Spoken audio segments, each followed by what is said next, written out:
There's a lot of questions I want to ask you about the nature of resistance and what is the proper way to resist. What is the practical, pragmatic, effective ways of resisting?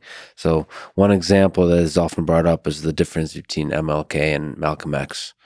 One emphasized nonviolent resistance, the other emphasized any means necessary resistance. Um, which do you side with in general and in this particular case of what has happened over the past 100 plus days? So, in general, that framing relies on a sanitization of Dr. Martin Luther King Jr. and a vilification of Malcolm X that a lot of people do put forth and present as two polar opposites in how they approached the plight of Black people in America and resisting racism here in America. Uh, when I taught a course at Southern Methodist University on MLK and Malcolm X and Islam and the Civil Rights Movement, what I'd often do is I'd give my students a set of quotes, and I would say, assign this to Malcolm or Martin, and they'd always get it wrong, right? So you can find, quotes from MLK and breaking the silence, and especially when he took a stand against the Vietnam War, that sounds so radical, when you compare them to the image of MLK. And Malcolm is, of course, turned into this militant, angry Muslim who just wanted violence and was seeking chaos here in the United States. So let's be clear about something here, that Malcolm never himself was part of any violence. Malcolm never did anything violent. Malcolm found it hypocritical to commit the oppressed people to nonviolence while not restraining the oppressor from its violence. And I agree with Malcolm. It is absolutely hypocritical to focus your attention and your energy on the oppressed people and committing them to nonviolence while not directing your attention to the oppressor. When you have such asymmetry, when you have a clear aggressor and aggressed upon, you have a clear colonial entity and a clear colonized people, you focus your energy on restraining the colonial power. You focus your energy on restraining the oppressor, not the oppressed. And so that was Malcolm's point.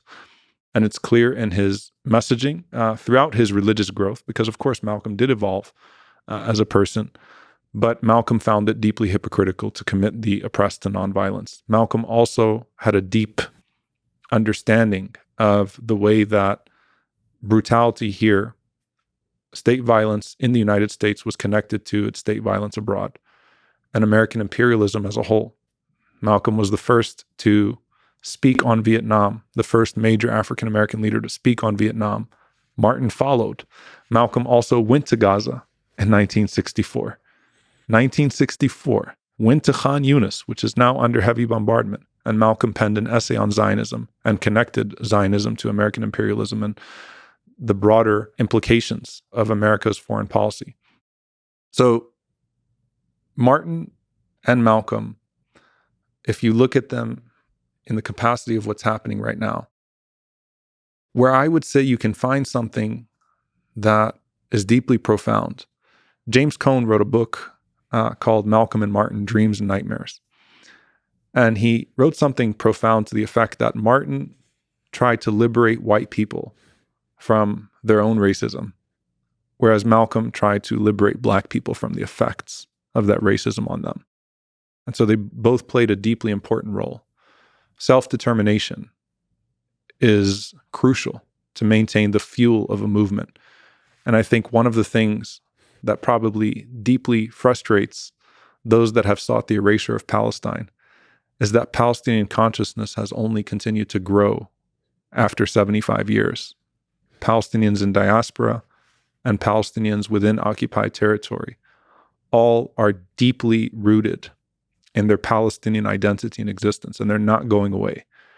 So I think that that's where the function is important of this, whereas those that are complicit in the oppression need to be liberated from their own oppression, and liberated from what they're participating in. Most Americans that I talk to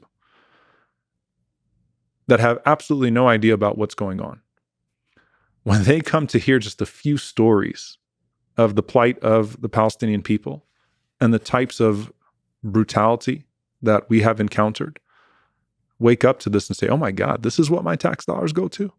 This is what I'm a part of, right? So we have to liberate people across the board from being oppressors or from being oppressed.